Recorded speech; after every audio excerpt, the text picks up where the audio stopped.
All right, I do believe we're live on Facebook. So Theology Hi, on Facebook. Tap, friends, thanks for listening and thanks for being here with us today. Maybe we should just stick to trying to prove the resurrection. You know, the facts on that haven't changed in 2,000 years. But right now we're trying to hit a moving target by talking about the election cycle of 2020, who won, who lost, what we're excited about, what we're terrified of. And of course, 2020 would bring us an election that takes, 3, 4, 5, 6 a month days to figure out. So we're going to be talking about today from a theological point of view, which we can't help but to do, of course. Where we go from here, what we learned about America from this election, what our thoughts and feelings and fears are. So it's a kind of political theology on air today. So we want to thank you very much for listening. I'm Evan McClanahan. I'm the pastor over at First Lutheran here in Midtown. I'm joined as always, usually by Sarah Stone, outreach coordinator for young adults at Memorial Drive Presbyterian. Also joined by Dylan Cumberland. I have you down as a lay Methodist, but a believing Methodist. Absolutely. And proud Biden supporter. We're like team red and they're like team blue. That's kind of how that goes. I wore the wrong color, but yeah. Just so you know. And then, of course, Joshua Hill, who's missions associate at Woodridge Baptist. That's I right. got that right? Okay. Yep. Good deal. Well, thank you guys for joining us. Thanks for joining us on Facebook Live. Let me put that screen up. And if anyone out there, if our audio's bad, it shouldn't be because I've checked it 500 times. But text me, put it in the Facebook comments or something like that. And thanks again for joining us. Okay, but why don't we just start with initial reactions to the outcome. Well, we don't know what the outcome is, so I guess we can't do that. But let's just go with what we know so far, and why don't we start down there? Yes, It's an outcome. Yeah.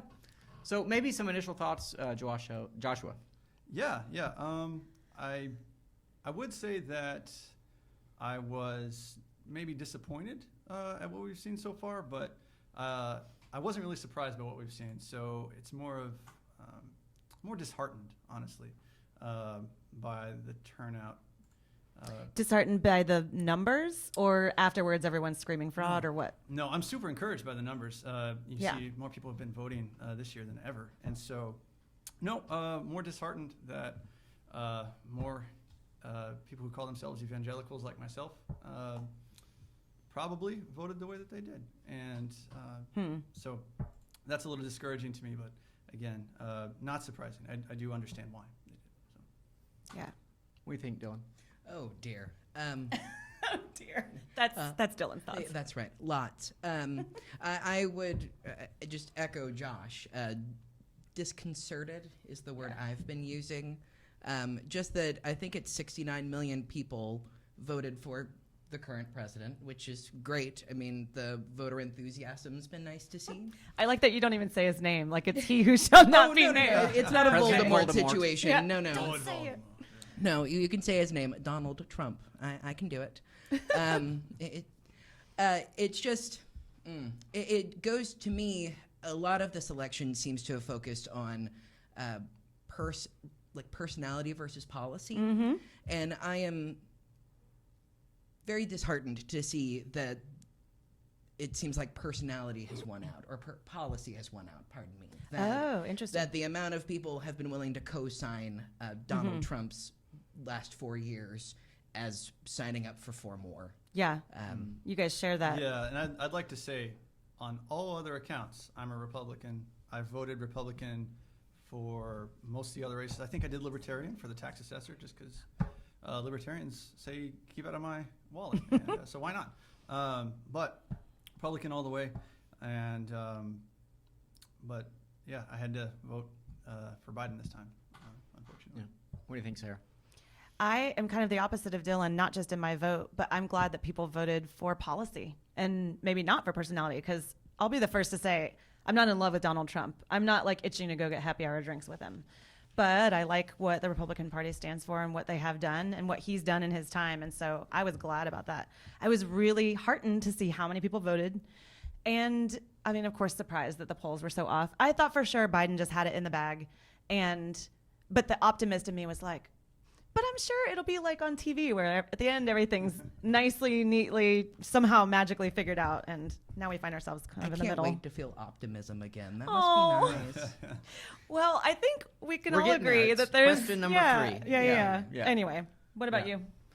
Well, okay, so I'd repeat. The thing about the polling is a big deal. Actually, it's not just that like their metrics are wrong. I think there's a number of things going on with the polling, and they were very, very, very wrong. Except for like Trafalgar and like one other guy, like they were very wrong. And I think maybe the question is, do they want to be wrong?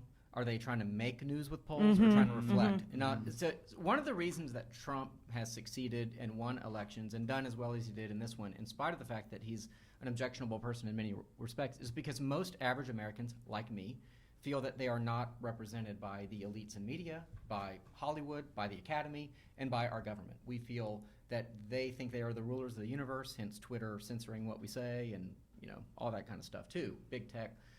We're just ordinary people trying to live our life, and they're like the lords over us telling us how to live. Donald Trump came in and said, you know what, I'm going to represent average people. Now, you might not think that's who he is or what he is, and that's where the polling, I think, is interesting because it's almost like they go into polling with certain assumptions about how to reach people and what people should think, and then the polling reflects that and how they should vote. I don't know. I mean, either way, the polling, when they got it wrong for 2 cycles in a row, like, that's going to come down. See, I would agree with you on that. And I think it kind of ties in why I wasn't surprised to see as much support for Trump as we did. Because I think, and we talked about this earlier, I think one of the major issues with the Democrats is they've been charging super far left for a long time, thinking because they control a lot of what's being heard, with the thought that everybody's following along with us. We have the nation. And so I think there's a lot of overconfidence there. Yeah, and the numbers proved it. Not as many people trailing as maybe they thought. Yeah, go ahead. One right after the other.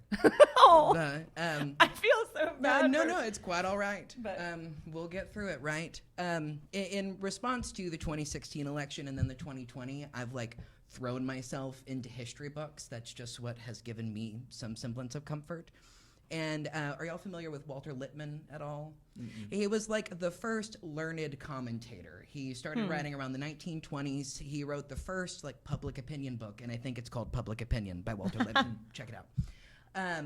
And he was very concerned about the future of polling, that was just starting to take hold, and how you can shift and move public opinion. Interesting. E.B. White also was very against public polling. I am as well. I don't think we have polls. They're called elections. Yeah, that's true. Everything else between then is just manufacturing. That I will agree with my conservative friends on, that the polls seem to be geared towards generating news, not reporting news. And they've been wrong both times, and I think they will continue to be wrong because it's such a hard thing to measure. E.B. White said, you can take the pulse of a nation, but you don't know if the nation's just run up a flight of stairs. Oh, that's good. that what use are polls if something happens? Yeah. Like when Ruth Bader Ginsburg died, we had all these polls. They meant nothing after that because those would have shifted. Yeah. That just think of all the millions of dollars that have been wasted. Truly, we can agree about that. Lord have mercy. Yeah. I want to say too that, I mean, a surprise. I mean, y'all are shocked at how many people voted for Trump, perhaps. I mean, Dylan is, maybe you're not, but I am. I mean, I guess I am too, given some things about him. But Biden's a lousy candidate. I mean, I know, absolutely. I know very few people who are excited about You Biden. described me as a proud Biden supporter. And I mean, a proud Misnomer. blue. That is fair. Yeah, Okay. I have never been more apathetic in Yeah. casting a vote. Well, if you So go I'm back with to you. if you go back to the primaries, it was all of a sudden it was like there were all these people the Democrats seemed kind of excited about, potentially, right? Like Elizabeth Warren, Bernie Sanders, and you had the hard left kind of had their people, and then all of a sudden it was like, we'll just default to Biden. There wasn't any grassroots support. It was just all of a sudden he seems safe. He was Obama's guy for 8 years, and so he never had a groundswell. He was just the guy who wasn't Trump, and the guy's clearly not all there.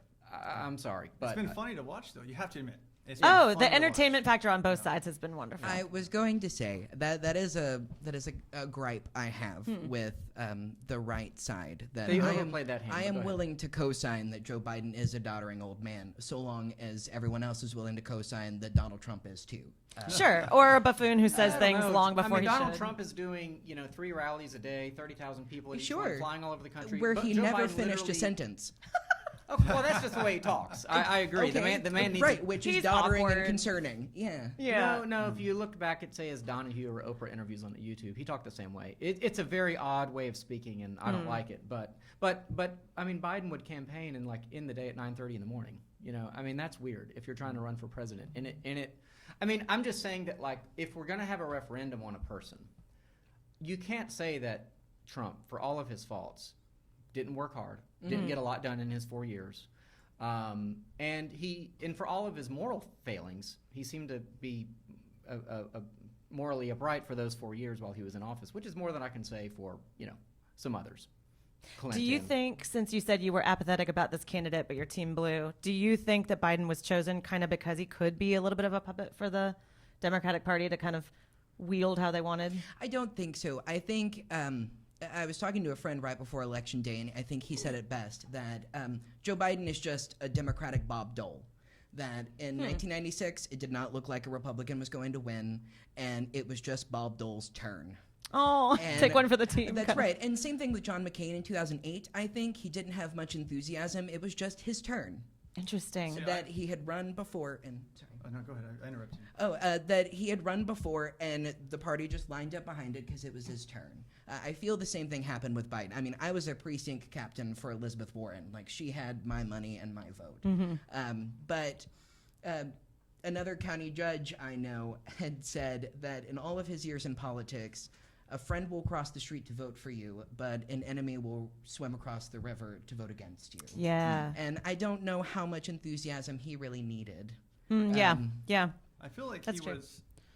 My thinking on Biden was I feel like they looked at him as a safe bet, right? He's probably the most centrist of the Democrats that were out there. Right?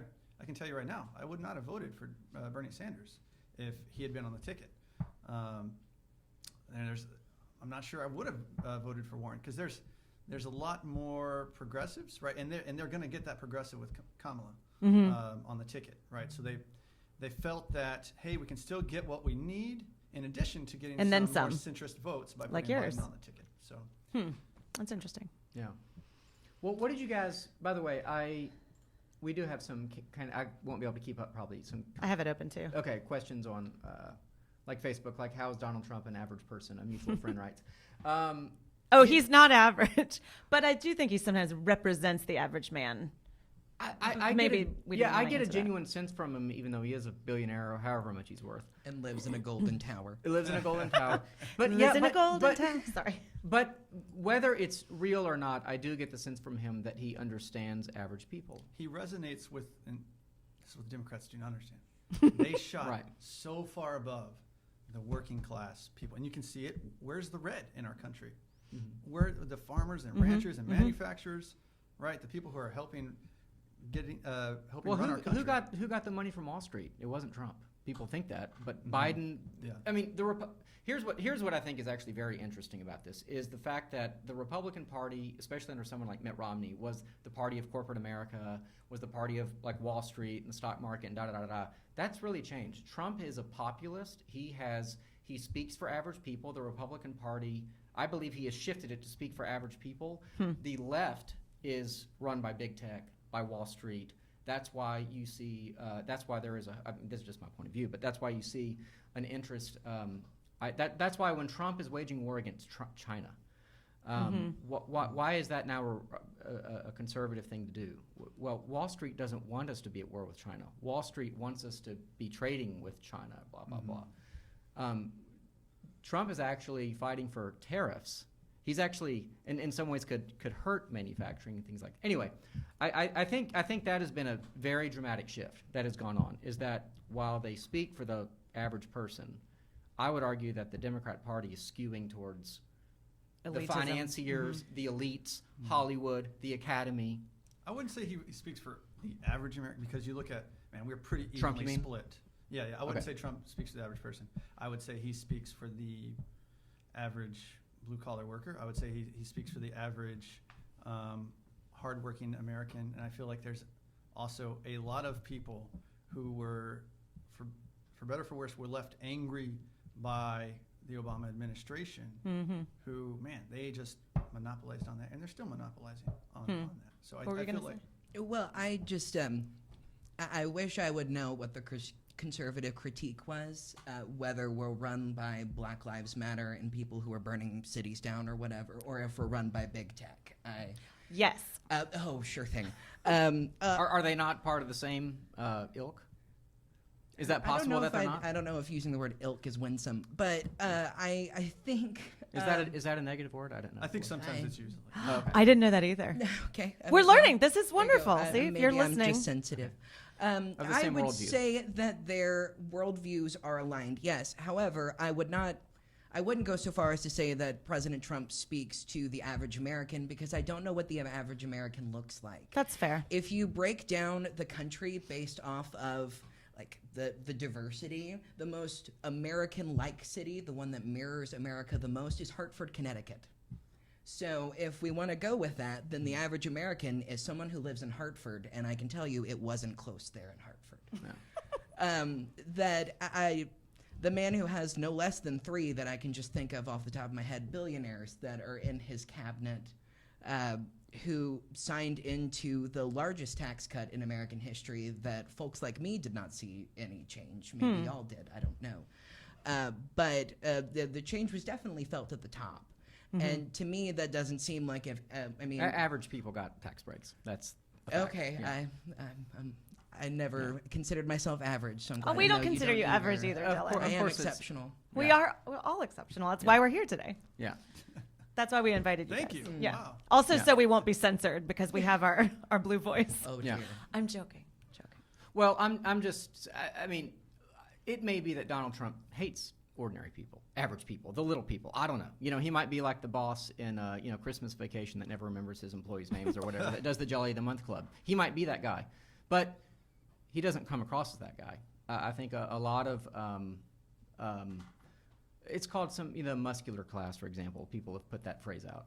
They resonate with Donald Trump, which I think is odd. In fact, I thought that they would not in 2016, but they do. I mean, that's where a lot of his support came from. But what did y'all think would happen? What were your sort of expectations going in? I guess we've maybe talked about it a little bit if we talk about what we were shocked by. But I mean, what were some of the things that you thought would happen? I mostly answered this question, so I'll just throw a little caveat in and then I'll be done.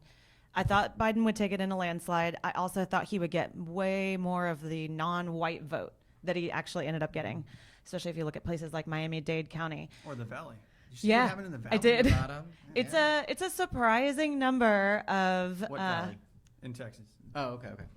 of Black and Latino people that voted for him that I just think was a surprise to everybody. So, and I only say that because one of the big platforms that's been talked about is that Trump is racist and Republicans are racist. And yet here you have people that would ostensibly be on the wrong side of racism saying, no, we want to vote for this guy, which is shocking. That's all. Just that I'm shocked. I'm not putting anything out there about the why. That's between them and their voting polls and the Lord. But, that was mine. I was expecting it to be close. I mean, you look Interesting. at, how close. I mean, if it's going to come down to Nevada, like what in the world? You thought What? it would be as close as it is I thought beforehand? well, You did too? Oh yeah. because Interesting. look at what's happened. I'm telling you, there's angry people on both sides. Yeah. And I feel like there was a lot of grassroots efforts this election to get people registered to vote. And I didn't notice anything about people trying to get my vote. I'm joking. It's like every time you open any Yeah, app, yeah, any. right. Okay, sorry. I've probably got 20 texts over the past week or so before the election from people saying, "Hey, are you registered to vote?" but calling me the wrong name. All that to say, you look at like what happened this past summer with George Floyd, and I feel like that really inflamed the left, and it got a lot of people excited, and for whether or not it was warranted, a lot of people attributed what's happening with race relations in our country with Donald Trump, and I think a lot of it has to do with his rhetoric right? He didn't kill George Floyd, Right. He didn't tell anybody to kill George Floyd, but he speaks in a way that does not sympathize with the case. And so I feel like there's a whole lot of people that were inflamed even more so than they were after the fallout from 2016. And on the other side, you have the conservatives who are also seeing the country, seeing the culture of our country shift very progressive, shift very left, and a lot of it almost feeling like it's being shoved down their throat. And so you have this fight back against that as well. And so people felt like this is the hill to die on. This is the hill to plant my flag on. And I've heard, oh my gosh, on NPR, so many people saying, I'll crawl over glass to go vote. And man, yeah, I was expecting it to be. And you were too. Oh yes, I thought briefly about doing it, but decided not. Of trying to encourage my friends to go to 270towin.com and fill in the electoral college how they thought it was going to go. I thought that'd be fun. I think so too. And I did it for myself, and I landed on 270. That he would get the one in Omaha, he would lose Pennsylvania, forget it, it's gone. North Carolina, forget it, it's gone. That he doesn't need them. All he needed was Arizona and Nevada of the battleground states that are left to be decided. In Michigan and Wisconsin. Right. Yeah. Well, which have already been called. Yeah. Oh, okay. So, that's all he needed, and would be good. And Minnesota as well, which still looked like a battleground state at the time. Again, I have not allowed myself the sensation of hope. That I mean, if I'm to go that far, then it would have been 270. That I'll allow myself to feel hope on January 1st. Or January 20th, 2021, when I see him get in a helicopter and fly away. Okay. How do you feel though, Dylan? Really? No, I'm kidding. I kind of was really curious to well, let me take a step back. When I think about the Democratic Party, and I'm guessing people feel this way about Republicans too, but generally speaking, it's a tent under which are a variety of groups. I mean, I think they think that way. The black vote, the Hispanic vote, and I don't think we should speak about groups that way, but I understand why people in politics do it. But I was curious as to what the Hispanic community, again, not a phrase I like, but thought about the events of the summer and Black Lives Matter. I think people assumed, oh, well, they're a minority, they agree with us. I don't know that that's the case. And I don't know that we'll ever know that for sure, unless a smart pollster is willing to ask those questions. But I think that in Florida, you see a huge win, by margin, and it was a lot of Cubans, a lot of Hispanic votes pro-Trump. Now, I don't know that translated to Arizona. I will say something about the Cuban vote, which I heard a few pundits, some of them were almost joking about the fact that some of the ads in Spanish from Biden, the word used for progressive is very similar, if not the same, to socialist or socialism. So those that have come from something more socialist or communist were like, nope. But that's kind of the reigning theory about the Cuban vote, at least down there. I mean, I'm sure everybody has their own algorithm, but my thought was that I thought that Trump would win in part because those differences between those groups in the Democratic Party would be exposed as actually not having much in common at all, except they're all Democrats. And I thought that Trump would be able to expose those fault lines more and get enough votes to comfortably win in a number of states. And that even if he wins, that really didn't happen because he'll eke by 10,000 votes in Georgia, 10,000 in Arizona. If he wins, it'll be by those kinds of margins. So, and I think it's a misstep too to say that the entire black community responded the same way to the events of this past summer. Oh, for sure. And I think the Democrats were hoping. I think they'd love to just lump everybody in, but I don't think that's fair. I don't think that happened. And I know several people, have several friends of a variety of different races that told me they were going to vote for Trump, and they all had different reasons for doing so. Yeah. And you assume the same is true on the other side, that every Democrat has its own reasoning. Yeah. I will say that the cleavage we've seen in amongst the minority vote does have a gender gap. That while he has won more African Americans than he did, they were almost all exclusively men. Yeah. If Joe Biden wins Georgia, it will be exclusively thanks to black women. That they, for the same reason Doug Jones won in Alabama and whenever that happened, I agree That's with you interesting. to a point, but I think the cleavage there has split amongst a gender gap. That it's been Latina women have gone for Biden, whereas Latino men have gone for, and the same with the African American vote as well. Makes for I'm happy assuming, homes. To clarify, cleavage as in the way you cleave Yeah, something we off got of it. I resisted making the joke, but then you went Boy. there. So, Oh boy. hey, Yeah. some Anyway. people don't know. They'd be like, what is he talking about? All right, so I do that all the time. what are a few things you're hopeful about and maybe concerned about? And again, we might feel differently tomorrow if, Nevada goes one way. Or Yeah, for Arizona those goes listening, one, we but planned yeah, this This is recorded on thinking Thursday at 3 o'clock. So results still coming in as we speak. Maybe Well- Nevada just dumped a bunch of votes and it's over. I don't know. But in the initial plan, and I think we will still achieve this, was to have people from very differing ideals, worldviews, how we voted, come together, react to the election, hopefully with a result, so that those of us who won or those of us that lost could show how you can be gracious in that, and that we are all first and foremost on Team Jesus, and we recognize that he is, of course, king over all. And so we're brothers and sisters in Christ before any of this kind of stuff. Amen. So that's all still true, right? But we thought we would have an answer like Biden won, and he and I would be like, oh well, but And it's we could still just sit wide here open. laughing at you guys That's the whole right. time. Very Christian. Yes. yeah. So Well, why when don't you start? Like, well, okay. what would you say? Hopes and or concerns? Well, yes. So hopes and concerns are very different based on who Yeah. wins, but I tried to pick ones that I think will be true either way. Things that I'm concerned about. I am concerned that there seems to be a narrative in America that has been pitched by the Democratic Party, but feels like a lot of people are swallowing on both sides.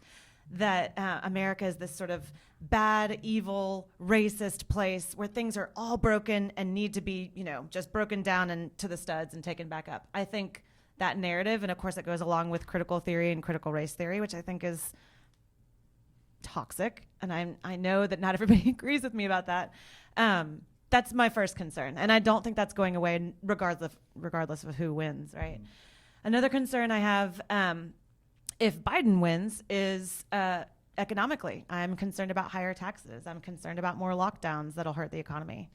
A third concern would be, and I think this will be the case again, regardless of who is voted in, continued loss of freedom of speech on social media in particular. We're seeing censorship on, wow, that's a hard word to say, censorship. On Twitter, on YouTube, you're seeing the shadow banning that's happening. You're seeing tweets being taken down. I mean, that whole thing that happened with the New York Post, it's crazy. I've had stuff that's been taken down, and I don't even think I'm that radical. So those are some concerns. But two things I'm hopeful about is that it seems that we, being the Republicans, have won the Senate. And that makes me feel a little bit protected that the Democrats aren't just going to run away with all the crazy policies we're worried about, right? The kind of radical, super liberal ideas like court packing or rotating the Supreme Court justices. Are we I gonna feel, talk about that? yeah, I hope so. But then I also feel hopeful that we do have some constitutionalists on the Supreme Court so that when some of these things come to the Supreme Court, I feel like our personal liberties will be protected, and that the Constitution and its spirit will be protected. So those are my five. That only one of them was contingent on a president. Mm-hmm. Ta-da! What do you think, Dylan? Oi. Okay. Well, It's the second time you've oyed us. Oh, it's like the 8,000th I've oyed Okay. since, not y'all. Externally, No, not at at all. least. Yeah. No, since Gotcha, I guess gotcha. 2016. We were supposed to have 5, and so I set myself the task of doing 3 hopeful and 2 concerned. We reversed. That's funny. I noticed that, except not really, because once again, I'm not allowing myself the sensation of hope, so I've had to try real hard. However, one hopeful thing is I did not tune into Fox News on Election Day. I wasn't going to subject myself to that. But they did an exit poll and found that, 72% favor a healthcare plan. That's exciting to me. 72% of all the voters they had canvassed. 71 chose to leave Roe the law of the land. That's how they would prefer that. I mean, being on the left side, that's my opinion. And 72 favored a pathway to citizenship for undocumented immigrants. That even though they may have voted for the president, there's still some things that we seem to be more unified on than our politics would suggest. Can I pause you just for a second for a point of clarification? When you say path to citizenship, isn't that something everybody agrees about? I suppose. I mean, aside from the folks that are content with locking up children to dissuade people from coming in. Okay. I just thought the people on both sides of the immigration kind of I'd hope so. issue would yeah. be. I mean, yeah. Marco Rubio, he favors a pathway to citizenship. It just did not pass a Republican Senate when you guys had unified government. There was a chance for it. So there is a movement that. Go ahead. Sorry is to interrupt. I opposed. just wanted to Yeah, make sure I understood. Please interrupt away. And then I'd like to kind of echo yours, a belief that America is evil and bad. I have, there's this, I'm going to forget his name. It's a historian and it'll come to me and maybe I'll remind everybody. Michael Kazin. There we go. That was fast. Thank you. Nice. Wrote a beautiful history of the United States. And in it, he said that any effort made towards change in America has involved an appeal to the nation. That Frederick Douglass, that's all he talked about. He decided the Constitution was for him, and that's what he advocated for. Martin Luther King, Susan B. Anthony, any great reform effort has not been based in hating America or judging America. Yeah. It's been based in making a greater call to America. And and so where we would part ways is I don't think that's exclusive to one party. That I like, sure, Donald Trump has this America first, but it's a very specific form of America and not much of a desire to reach out to those that don't reflect that, the Hartford, Connecticut types. Okay. So my biggest concern or whatever is that we need another Lincoln or another Frederick Douglass. Okay. There is no one. I mean, say what you want about Barack Obama, but I remember sitting in my dorm room in 2010, I think, after Gabby Giffords was shot. And he went and he spoke about love, and he spoke about unity.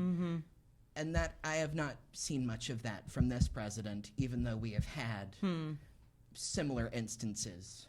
In 2018, someone shot 11 people at a synagogue in Pittsburgh, I believe. We didn't have a nice kumbaya, America is stronger together message. Do you think from Obama though that was? I mean this in all sincerity. Do you think he was being sincere? Because I don't. He was maybe okay at rhetoric. I don't think he was even good at that. But the guy presided as a president with a iron fist. I mean, he was not a compromiser. He did not work with Republicans. You know what I mean? Am I wrong about that? I would say on policy he probably wasn't a compromiser, but I would say at the end of the day he still had that empathy. I agree that Trump does not put that out at all. I mean, I wish he could. I wish he would. It's not part of who he is. It's one of his great personal flaws. I don't think he's a believing Christian in any serious way. I've said that many times. So I agree with that. Yeah, he's way less likable than Obama. I mean, I can just say, just as a person to person, I would listen and cry when I heard Obama But I think give those Obama speeches. knew But what to say and how to say it. There are no blue states and red states. Come on, he didn't believe that. Come on, he in every way he governed, he was a totally partisan. well, I Which don't is know fine. what He he was- thought, but when Biden says it, it feels really insincere. Maybe it's sincere when Yeah. he looks into the camera, talks to your soul. But anyway, Yeah. About were your you family. finished with yours though? Sorry. Did you finish Yeah, all? Well, Josh didn't say much either. Yeah, but I I'm was No, I gonna know. say, I'll cut him off. Yeah, I'd like to start with my number one hope for after this election is that both parties, the Republicans and the Democrats, and by the way, Republicans and Democrats, that's not just the parties, that's all of us. It's you guys out there watching this too. That we might all see the error in radicalization and in not being Americans first, or for the church being Christians first. That should be our first identity. You feel hopeful about that? I feel hopeful by that because I think that after this election, the parties are going to look back and go, oh my gosh, look how close it was. Look at the states that we lost, that we got last time, and look at the states that the other party got this time that they shouldn't have got. And I feel like they're going to recognize that, look, what you're selling, this, hey, it's all or nothing, and, in this trying to convince Americans that the election is the be-all, end-all, and to try to convince us to see each other as enemies in order that a political party may profit, right, at the cost of our civility. I'm hoping that will go out the window. I'm hoping that we have enough civil leaders as well as pastors that will speak up against that sort of thought pattern that says, look, you can have your convictions, your political convictions, but they do not trump. Trump, sorry. They do not trump your doctrine, especially in the Christian church. Or if you're an American, your citizenship, your identity as an American, right? I thought about this the other day at Halloween, and we had, even though there weren't as many trick-or-treaters, we still have folks coming and getting candy from us and having great conversations and having lots of fun, wearing costumes, all that sort of stuff, right? And how is it that we can be so happy and joyous together, and then, just 2 days later, hate each other? I've had family members say things to me and say things to other people that they would never say. They would have never said 4 years ago. Yeah, agreed on that. And so my hope is that we'll be able to see what has happened here and in the past 4 years possibly, and be able to move forward. Even if we don't lose our political convictions, we will gain back our cultural humanity. Yeah, our humanity. Thank you. Yeah. Does that actually help you at all? Or are you like, well, one more person has some hope? Does that give you any? Yeah, it does. No, absolutely. I didn't know if someone could transfer over, But continue, Josh. I know you have some more.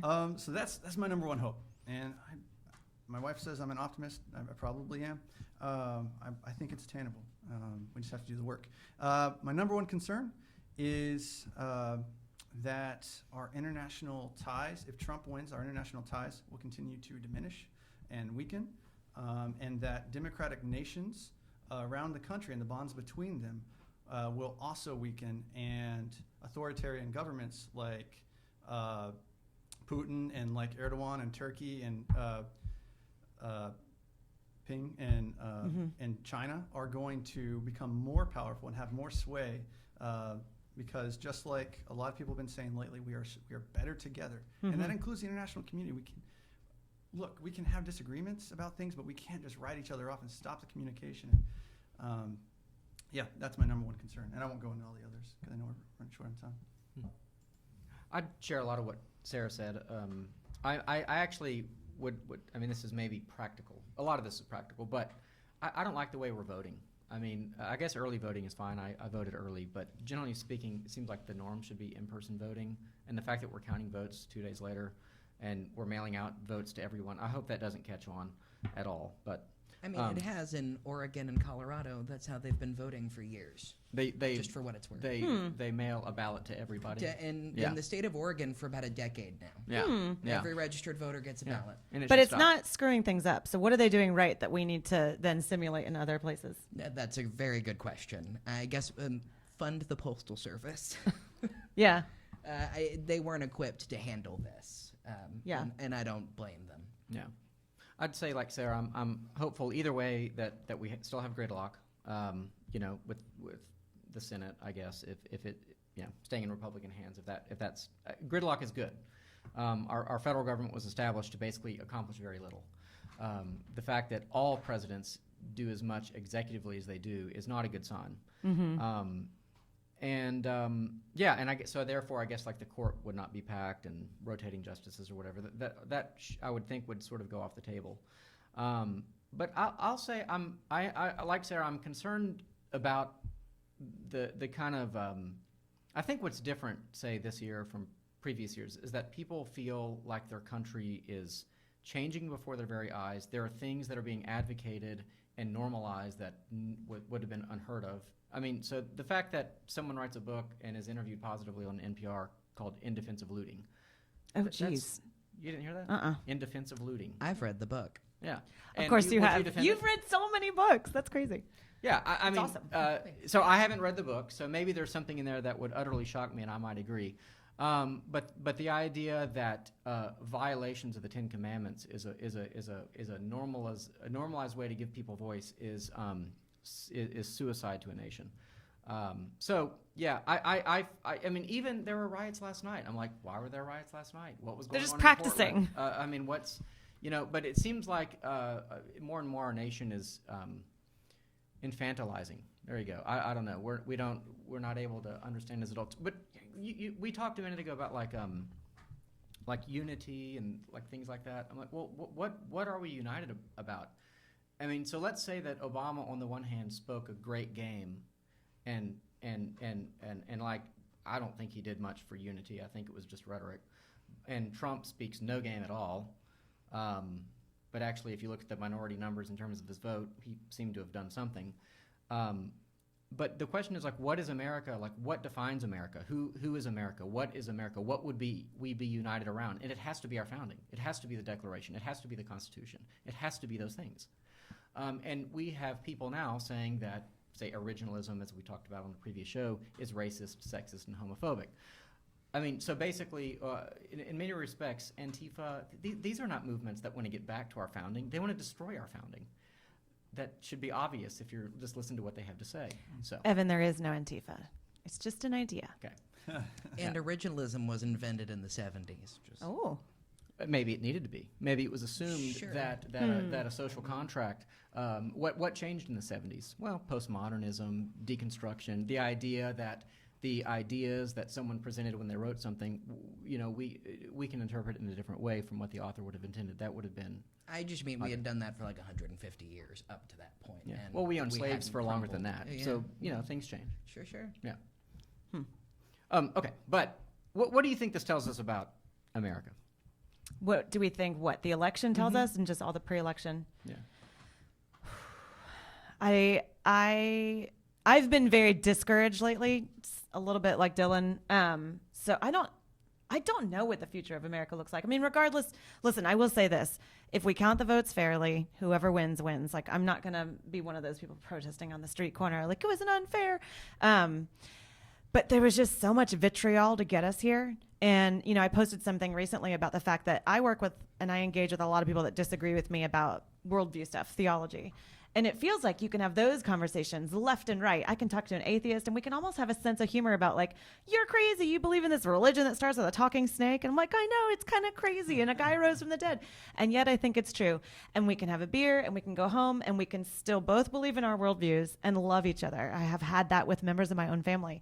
But when it comes to politics, if you just hint at the fact that you're different from somebody else, I've asked to be taken off email lists. I've had people want to, pull me aside and tell me how disappointed they are in me, ask if I'm a Christian, call me a racist. Like, it's rough out there. So I don't know about the future of America. It's really divided, and I don't think just knowing who the president is going to magically make that better. I hope that Josh is right. I don't know if you are or not. Hey, come on. There's nothing wrong with being optimistic. I used to be an optimist until realism started sinking in. Oh, maybe we shouldn't set next. I know. Oh, well, take his vibes, not mine. So I think that what this election, if you look at the numbers, you look at where things are landing right now, what it tells us about our country is that I think we're unwell. I think we are sick.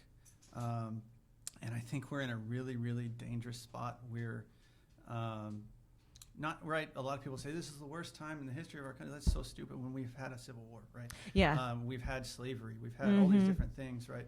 This isn't the worst time, but this is a bad time. This is an unwell time in our country. And I feel like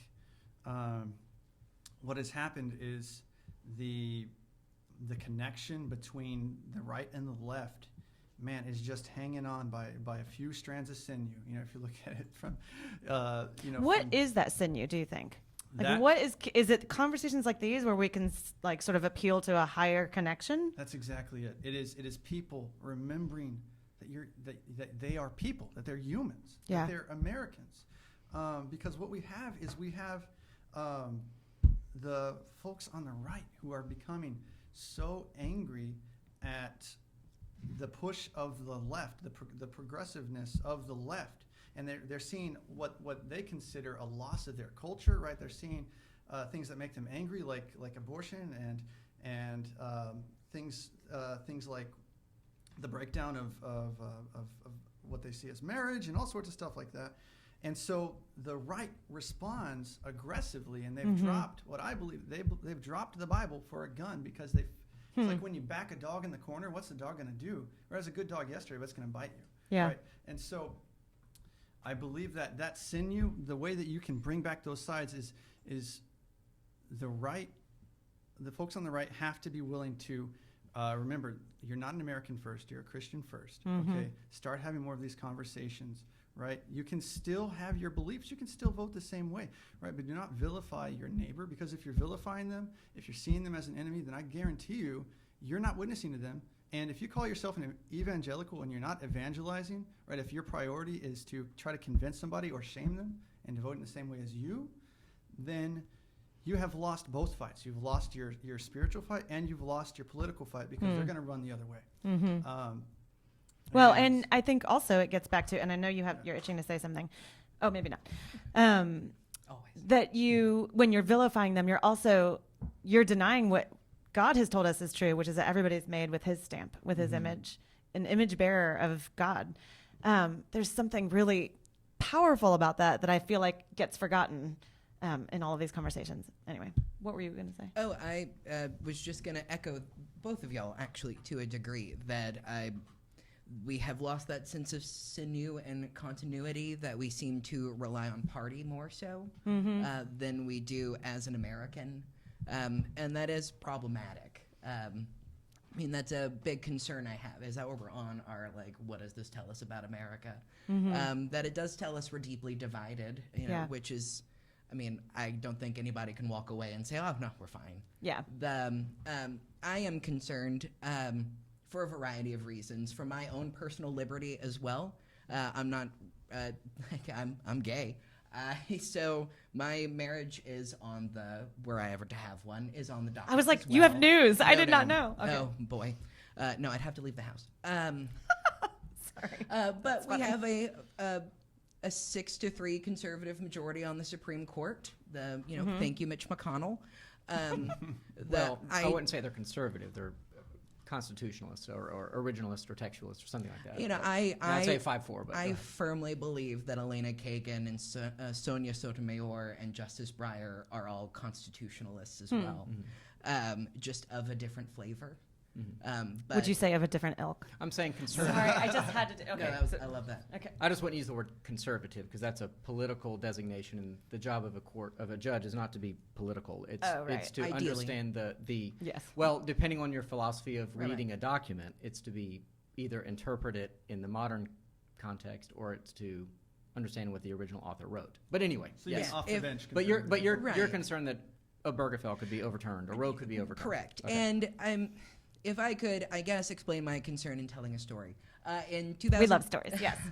In 2008, John McCain was campaigning, and he was doing a town hall, and a lady grabbed the microphone and said, I am very concerned about Barack Obama. He's a Muslim. He doesn't love this country. And John McCain, I think, did one of the, sometimes it makes me emotional, I hope it doesn't on TV, did what I think was one of the bravest acts in American history, or at least American political history. He took the microphone from her and said, no, ma'am, he's not. It's a powerful video. Absolutely. I mean, and will just stir something so deep inside of me that has so long been dead. Because I firmly believe in that moment he lost the election. That what Donald Trump has done is hand that woman an even larger microphone and kind of encourage that behavior. That John McCain, I think too, I mean, I never spoke to him about it, but I think he believes that something like that is what cost him the election too. Wow. That it took the vile out of it to a degree, and had he had leaned into it, we would have had a much bloodier and ugly election, and probably would have accelerated a lot of the discussions we're having right now to be under Obama's presidency rather under Trump's. But in that moment, I think he showed political courage and true Christian belief that a politician hasn't shown in a while. And that's what we need. I mean, I would not be morally opposed to a President John McCain, a President Mitt Romney. I mean, I could go down the list, even a President Ted Cruz. I could. You heard it here first, folks. I mean, Dylan Cumberland. Ted, are you sure? I would happily go to bed knowing that he wouldn't pull us out of NATO, which has been the linchpin of global diplomacy for the last 75 years. That I know for a fact Ted Cruz has paid more than $750 in taxes because we have access to that. That's not I true. mean, I would love to see some proof. You'd think he would put that out by now, right? It's only been 6 years. Not necessarily. I mean, he could. The NATO. I mean, look, Trump has a way of negotiating, if you will, that a lot of people don't like, but it's extremely effective. I think it's actually proven to be very effective. He had the threat of pulling out of NATO was to get Europe to pay their fair share, what he considered their fair share. They do now. It worked. So I actually think his they foreign don't pay policy into is NATO. Like what he wanted them to do is they're required to spend a percentage of their budget on defense, and most of Europe still doesn't. Do you think they should? Huh? Do you think they should? No, if because it is we pay an it for alliance. them pretty much. I And mean, that's how you think it should be? No, Well, that's what it's I'm just trying- how it has been. Right. Right. So Donald Trump is saying you should pay what you should pay for your defense, and we'll still pay the vast majority of it. Sure. And you don't think that's a good thing? I don't think questioning something that is so integral. Institutions. I mean, he's done this with so many institutions. To me, I think they're important. And he That didn't may have to do it make at the me level a he did it either. right. Like that may make me a big maybe he state did. liberal, and which okay, fine. I'm believe in the Fed. I believe in the SEC. I believe in NATO. I believe in the UN. I think all of these institutions serve a very important role, and I don't think projecting a spirit of unconformity amongst our allies is helpful in the face of a resurgent China and a resurgent Russia. That unity is more important in that moment. That yes, Europe has plenty of money, that they should be spending money on their defense. I get that. But to question something that is so core to our foreign policy, I mean, no one votes on foreign policy. Like, who cares, right? Can I interject here? Because it sounds like both of you are saying the same thing should be the case. You think it needed to be a much slower approach and less aggressive. Less aggressive. Okay. But that's the kind of conversation that I think needs to happen among just thoughtful people is like, okay, seems like they should be paying their fair share. That doesn't seem fair. And one side might say like, make them do it. And the other side's like, let's baby step this. But both sides are trying to get the same thing. Absolutely. That's not always the case on every issue, obviously. Trump has been talking about China ripping off America since like the 80s. Yeah. It's not a new thing for him. He was maybe the first. I mean, he's like a Lou Dobbs kind of libertarian in that regard. It's not a new issue for him. He really has thought about that for a long time. And he does have a kind of a strident unapologetic American first foreign policy or international policy that is very unique. And I believe that he feels that, he very much believes in gamesmanship in terms of strategy. He's going to go all out from the beginning, right away. And people don't like that. He doesn't care. But a lot of people do like it because a lot of people feel like the elite political academic class, the same group of people I've already talked about, they don't care. They don't care. Hollywood doesn't care about me. They don't produce things for me. The academy is very different in terms of a worldview. And Can you define the academy? You've said it a couple times. I'm just curious. Oh, Because I was thinking the colleges, Academy of Motion Pictures, Arts and colleges. Sciences. Whenever you At first say you the said that too. I was like, Academy. that's the same as Like, Hollywood. That's the Yeah. Oscars. What are you talking about? Okay. Yeah, So colleges, universities, that oh, sort of got thing. you. So you're just lumping all of them together. Well, it would Or do take you a mean, very long like, you time don't for me mean to Bob go through the Jones 1,500 University. colleges and We have time. Go ahead. yeah. Or Liberty University? Would you? No, there are outliers for sure. You understand, like the media, for example, votes 92% Democrat. I mean, just as an I example, mean, these I've are not gone in a highly- voting booth with them, so I would do. These none are of that. well, we know this through surveys, through data collection, and all. So we know that these are largely leftist institutions. And I think I mean, on the that's not a university question, campus, is it? it doesn't mean that every university is Of liberal course in not. their Of course educators not. Nor and is their every staff, professor. But if there have been a number of professors who have lost tenure Yeah. over not pledging to the politically correct mantra of that time. I can't remember the name of the one who was fired from. Anyway, but yeah, I think that many people feel that those institutions, including the Fed, and other institutions in the UN, they don't represent us. And for a lot of those people, they have an instinctive, visceral feeling that between all of those institutions and them, at this point, is Donald Trump. Yeah, I've heard one pundit call him like the bouncer or the bodyguard, Right. where like you feel bullied by all of these huge institutions, big tech, and that he's the one that stands Yeah. in the middle, But and you if want the- him to be kind if of. the, if the other actor really doesn't have your best interest at heart, and they don't, in my view, then don't you want someone who's tough? Don't you want someone who snarls? At least in the but he's a saber rattler. I mean, he's a very public negotiator, I think, in that regard in many respects. Although it was interesting that in the 2 debates, foreign policy never came up, and he is like literally creating Middle East peace deals. Nobody ever wants to talk about that. Well, lots of Republicans want to talk about it. Well, but that's the thing too. Is like I actually do think he has a pretty impressive record. He at least works really hard. Yeah. So I don't know. If there were somebody that did all the things that Donald Trump did and was a professing Christian and gave us the rhetoric that would match that, I would vote for that person. It's just that in this current election, that person didn't exist. Our choices were Trump and Biden. And in my mind, of course, Trump was the better choice, and in y'all's Biden was. So here we find ourselves. Do we want to talk about the Electoral College? Or? Josh does. Okay. What do you think, Josh? Is it time? This will be maybe our last question. Is it time to get rid of the? I thought we were Electoral going to talk about College, court packing too. I actually think okay, we go all ahead. agree on court packing because I'm against Oh. court packing. I don't want the Supreme Court to end up being 42 people Yeah. strong. What's to stop the Congress. Would Right. take a really long time to So, like, deliberate or no, something. I mean, when Great. you mentioned court packing, I was like, well, I'm the wrong person to have on this. But that's because I'm a strict institutionalist, that I think it's radically anti-institutionalist to want to expand the Supreme Court. So, like, at least for me, my political ideology extends to that. Yeah. That number should be protected. Well, I appreciate that consistency. Thank you. Yeah. And you heard it here. He's going to vote for Ted Cruz. Oh, my Don't pack the goodness. court. Yeah. Dylan Cumberland for president. Let's go. Okay. What were you going to say, though? Yeah, for the Electoral College, I think it is a big misstep by a lot of folks to talk about throwing it out. I did not think you were going there. Because there is a key function that it fulfills for our country, and that it helps give representation to all those people we talked about earlier, the farmers, the ranchers, all the workers in the middle of our country who would be overshadowed by the folks living in cities like ours, right? Who go totally. Are we the coastal elite now? I don't think of us being coastal because Gulf it's such Coast. a gross coast. Doesn't it feel good? I mean, not if you step in the water, but okay. Galveston's pretty fancy. Aw, Can't beat Evan that. doesn't get out much. Big brown, right? It's Galveston. No,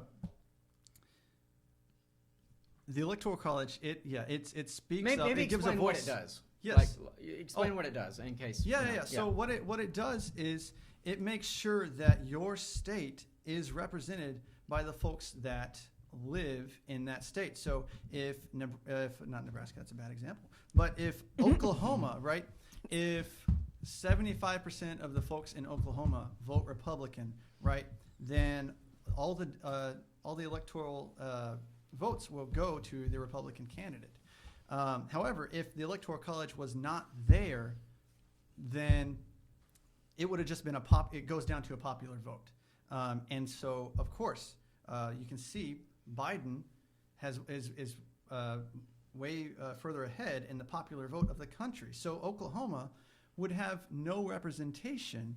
They wouldn't be as well represented in Washington by a system that did not have the Electoral College. Now, that being said, I do not think the way that Nebraska does it is a bad idea. Where I've you wondered could- about that just this election, actually, in you could Maine. split up, right? I feel like that way people still get the representation, right? The folks in Houston was blue, right? I know. I did my best, Houston. But this way, Houston, So did in general, could get that representation that they had hoped for. They could get that. They could get that electoral vote. They could get 1 out of our 38, right? And they could give it to their Democratic nominee. And Montgomery County and Buffalo County and all those other red counties, they would still also be represented by theirs. And so I don't think that that's a bad system as well, because you're still having everybody being represented by the way they vote. But doing popular vote, that's a really, really bad idea. Well, just to clarify, people always talk about electoral college versus the popular vote. Electoral college is the popular vote state by state. The popular vote in Texas takes the electoral college numbers. The popular vote in fill in the blank state takes other than Nebraska and Maine. So it's not that it's like the opposite. It's different for sure. It's taken me a long time to figure out the electoral college. I have to watch a lot of videos of cartoons. Well, it goes down right. How do we view ourselves first? Are we Americans first, or are we statesman over state first. Are we Texans? I know if you're in Texas, hey, I'm a Texan. We're a first, right? Texan, So, yeah. Well, it has to do with being a republic, not just a pure democracy. So I was going to say, Yeah, I go think ahead. it comes down to being a little d Democrat or a little Yeah. r Republican. Yeah. I am a little d Democrat as well Yeah. as a capital D Democrat. I obviously favor getting rid of the Electoral College. Yeah. If I could, like, kind of entertain a question with you guys, Yeah. like a thought experiment, if you would be so kind as to indulge me, would you be in favor of an Electoral College, knowing that you and I don't ideologically agree with one another, we just cast the same vote? So if the last 5 justices of the Supreme Court were picked by Democrats, that if Democrats had lost the popular vote but won the Electoral College, and as it sits now, 5 justices were picked by presidents who didn't win the popular vote. If it was flipped and there was gay marriage, Roe was enshrined in federal law, which it's not. It's only through that Supreme Court case. And then it had gone up to the Supreme Court. The Supreme Court said yes. The Equality Act passed, which I know is a big deal for some folks. Would you still be in favor of the Electoral College if you woke up in America tomorrow thanks to a minority of America, in an America you did not recognize, in an America that has enshrined these things, where the Academy reigns, where many of these things that are morally repugnant have happened? So you're saying, would I be in favor of things that the, say, Supreme Court did that were appointed by a president who won the Electoral College, but not the popular vote? No, Okay.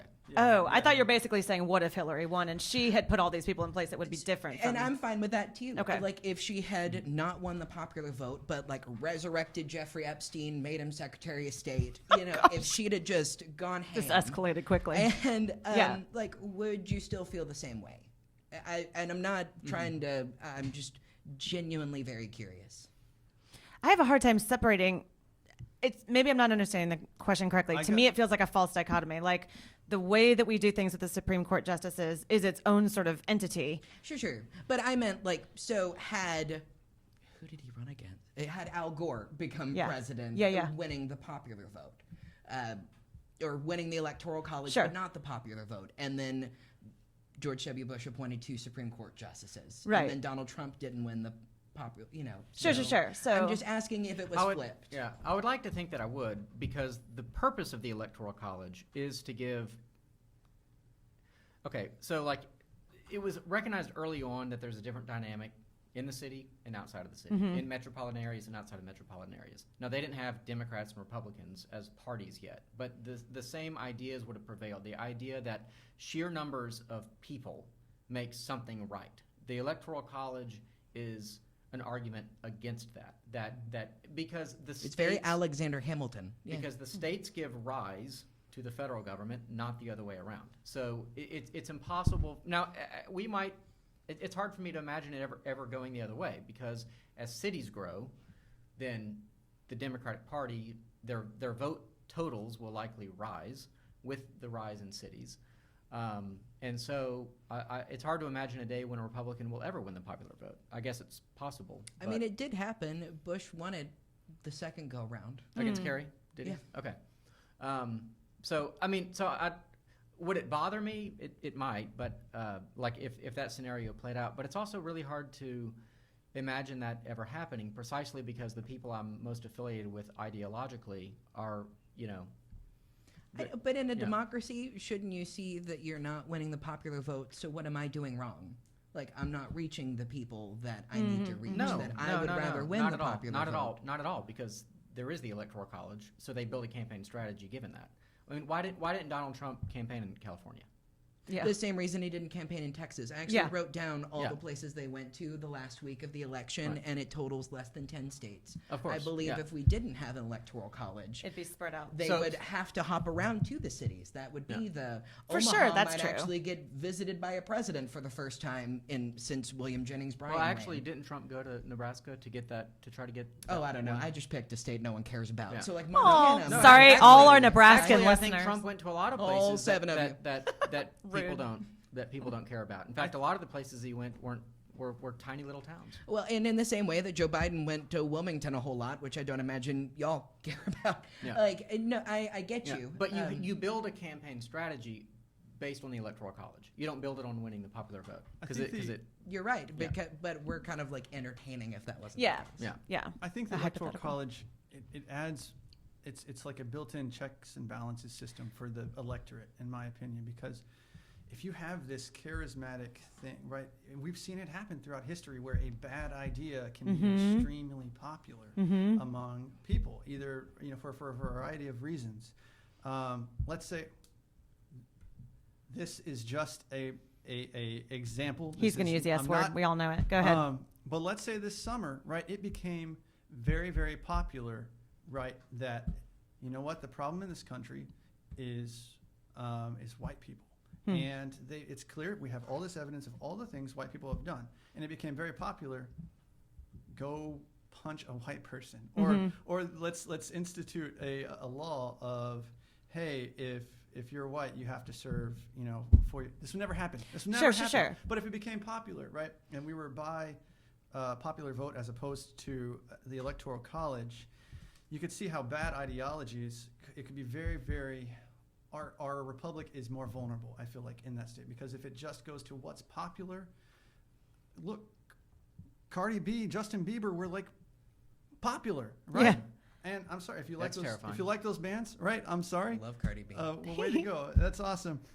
Some of the bands I like, if they were popular, people wouldn't understand it either. But it's not always even just a moral thing, right? Like we think about the Supreme Court Yeah. justices having this moral purview, but it's also like if Florida decided somehow that we were going to completely go to like solar energy, then they had a ton of people that have been flooding into Florida, and so they have like all this popular voting capacity. It is the Sunshine State. Yeah, exactly. But then you have people in Seattle to be like, I don't think that's such a great idea. Like, we're going to freeze in the winter because we don't have enough sun to keep that up. I mean, states should be able to have some kind of say, and I think this protects them. It's the whole, like, two wolves and one sheep deciding what's for dinner kind of thing. I would agree with you, yeah. though. It does, from the outside, it does seem unfair, but I do think that it serves a good purpose.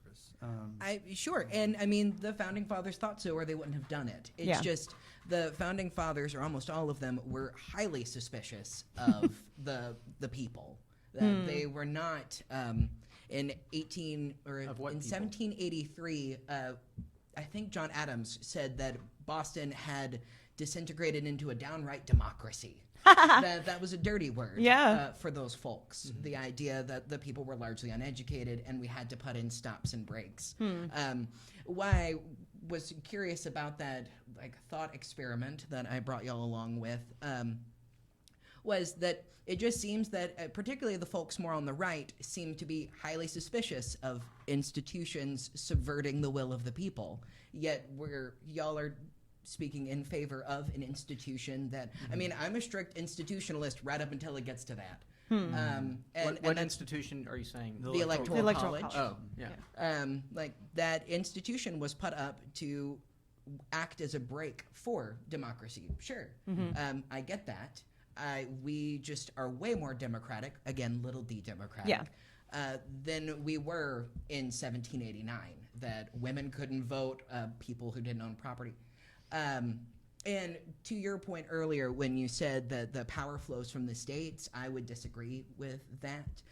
So would said that. Maybe. Was that you? No, I said Oh, just I kidding. said the I states was gonna formed say the federal government. Gotcha. Right. Is that wrong? So I don't know. It would have required the states had to ratify the Constitution, right? Right, and Okay. so all I So- will say is that Patrick Henry was a delegate to the Constitutional Convention and radically came against it because he believes the Constitutional Convention was called for the states to build, and his whole argument was that you can tell it's not derived from the states because it starts off with "we the people." That if this Constitution was written to represent the states, it would say "we the United States." But it's a "we the people," and Of the United States. correct, right? But that power In order flows to from the form a people rather than from.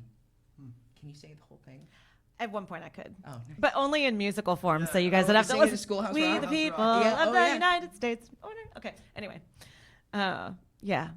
Yeah, Maybe next I mean, time. I'm just thinking about the Bill of Rights, though. For example, the 10th Amendment, right? Anything that's not declared in the Constitution is handed over to the states. agree, yeah. So, I mean, there were states that would not ratify the Constitution without the Bill of Rights, and, Sure. including the 10th Amendment. So, I'm just saying this yeah. was an argument that we've been having since the very beginning. Yeah. Well, I mean, it That's true. goes back to great compromise as well of having a House and a Senate. You know, I mean, Wyoming has one representative and 2 senators. You know, so why is that? Because the state has a certain amount as a body, as a group. And then, you know, if you don't like things in America, you can go to a different state and you'll have a different experience. Which you is know? I happening. don't know. Which is You know, happening. folks on your side seem to be real upset that all these people from California are coming here and voting here. Yeah, because why are they leaving California if it's such a wonderful place? You're more than welcome. Yeah, yeah. In Okay. Austin. In Austin, not in Houston. Oh, we're just about out of time. So Well, yeah, I was going to last say, word. if we are finishing, I do think we said this early on, but I just want to make sure I think we are all in agreement here that we disagree politically. We're probably going to vote differently for a long time, right? We might even go to our graves voting differently, but we will live in eternity together in a kingdom where somebody someone perfect, not Trump, not Biden, but God himself, Jesus, sits on the throne. And there is something very powerful about that I just want to come back to. And it's the one thing that whichever of our teams loses, we're going to be really hanging our hat on that we trust God with our lives, with our brokenness, all that. What was the word you used about unwell? America's unwell. Really, everyone's unwell, but we have a savior. Thanks be to God. And I just wanted to put that out there that we do all agree on that. And so we're unified in that way, far above and beyond our political thoughts. We better end right now before we Yeah. disagree again, given those words. So we want to thank you for watching on Facebook Live, listening on the podcast. HoustonTOT.com. That's our website. Yep. Should have said that at the beginning. Didn't do that. Oops. Rate us, review us, love us. Give us 5 stars. We're on YouTube. We're on Facebook. Like us on Facebook. We go on Facebook Live for most of our podcast and all that kind of stuff. So find us, HoustonTOT.com, Facebook, YouTube. We're in all those places. But until next time, we want you to question freely, think deeply, and disagree as needed. See you later.